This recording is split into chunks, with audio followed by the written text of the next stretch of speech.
Welcome back to Watch Talk. On today's video, I'll be sharing with you something a little somber today, something that pees me up and keeps me up at night, cursing to the watch world. It is quite possibly the worst value for money watch you'll ever see. I know for a fact it's the worst that I'll ever see. And let's talk about the brand for a minute before I hop into the watch. We're talking about Fossil today. Fossil. So what is it? It's a conglomerate. It owns numerous companies. If you look it up, it's all the brands we love so much in the watch community. I'm being sarcastic. They're horrible brands. They just acquired Movement, which is a fun fact, because they see a lot of value and just amazing possibilities with the brand Movement. They're great watches. Good on them, you know? Great. So let's not talk about the Fifth and Daniel Wellington and all Movement. They'll get their own respected videos. Let's just focus on Fossil today. So let's start where my first interaction with the brand was. I was traveling on a vacation and I went to an outlet and there was a Fossil there. So I know that they're a watch brand, and you know, I'm a watch guy. I didn't know too much back then about the brand itself. So I walk in the store, and they're clothing too. So just picture clothing all along the walls, and two cases of watches with cases also out. So it's like a store. So you know all the cases. So I walk in, and I start talking to the sales associate. He's like treating me like I'm not there. So I said, "Sir," and he just carries on. I'm like, okay, sir. So he comes over finally. And I said, do you have any automatic watches in your store here? He says, yeah. So he points me in the very back of the store and a little shelf, there's automatic watches. So I'm looking at them. Every single one is a skeletonized watch. I'm not making this up. Every single one. It wasn't like there was one that wasn't skeletonized. Every single one. So I'm thinking, I like seeing watch movements. I like seeing the back of them. If a real company wants to show off their movement, just slap on a display case back. All the fancy Patek does it, Vacheron. You don't need to show it in front of the thing. It's just distracting. You know what I mean?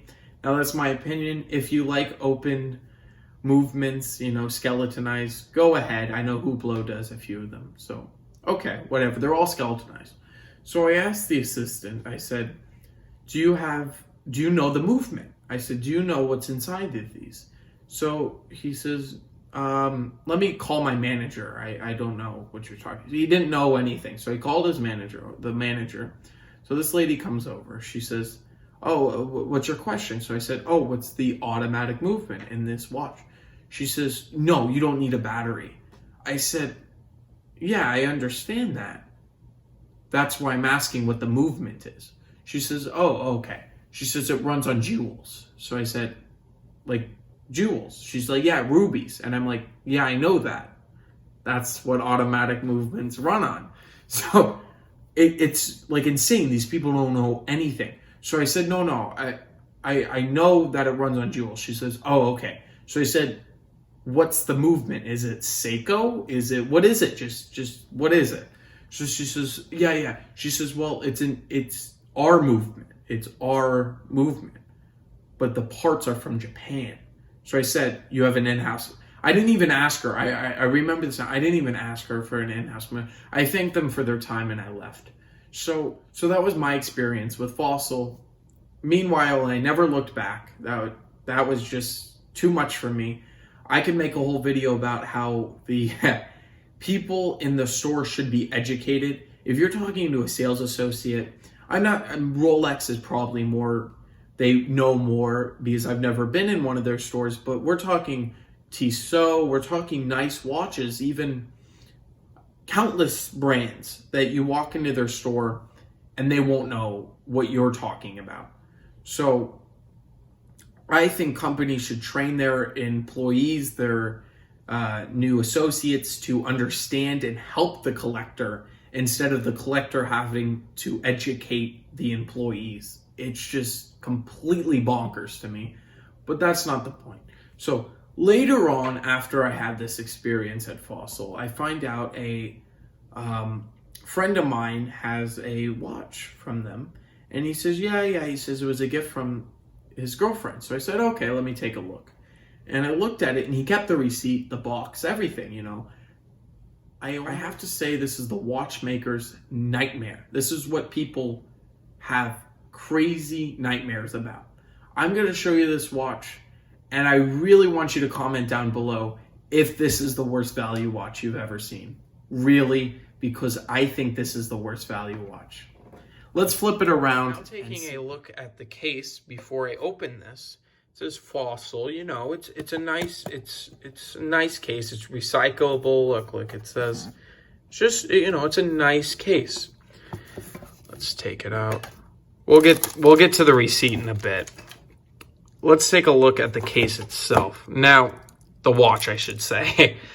The watch, look, it looks nice. It's a quartz movement, and the crown broke off. So that tells you the quality that Fossil brings to the table. But yeah, it's a chronograph. The pushers do work. I tried them. It's, you know, oyster style bracelet, right? Not much. This is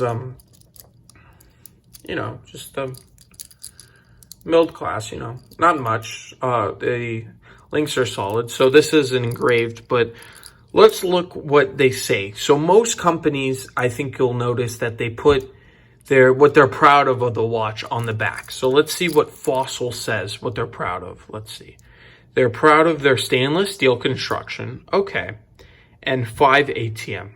There is no other information on the back of this case. There is no movement. So I understand in most quartz movements, they don't do that. I understand.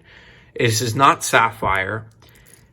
And I understand if this watch is, okay, let's say 40, 50, even $100. Say it's $100 because it's nice packaging, whatever. So say it's $100. Are you ready for the price? Let me show you the receipt. Closed up the rest of the receipt. I didn't want you to see all the card information. So now let's take a look at the amount. That's 3 numbers and then the decimal. $579.32. Now, I have to say, they did say that there is insurance on life for this watch. Do you think there's insurance for life? They can buy this watch 20 or 30 times over before they pay $600. I think even more, maybe 100 times. I think Fossil can create this watch 100 times before they hit this price bracket. Now, they have the audacity to ask for a tip. I've seen watch brands way higher than this don't ask for tip. Rolex, have you seen them ever put a tip? They have the nerve to have a $579 quartz watch, unnamed quartz watch, and then add a tip onto that. Now, I granted the buyer did not have to put the tip, but to even ask for one at this price, it came to $600. What?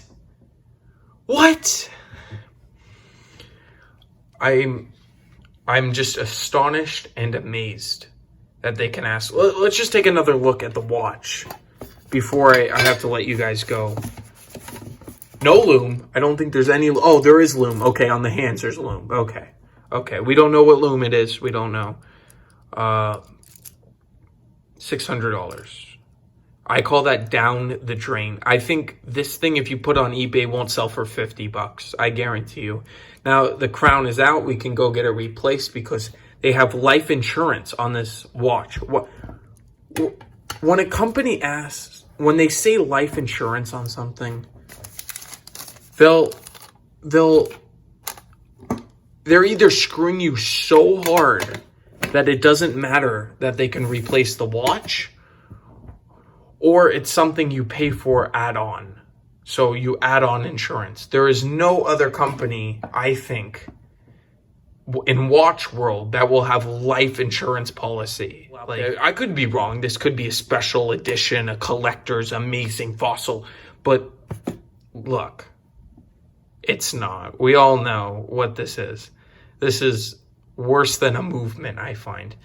Thank you all for watching, and you struggled with me to read that receipt for the watch. It's a sad day when this happens. It really is.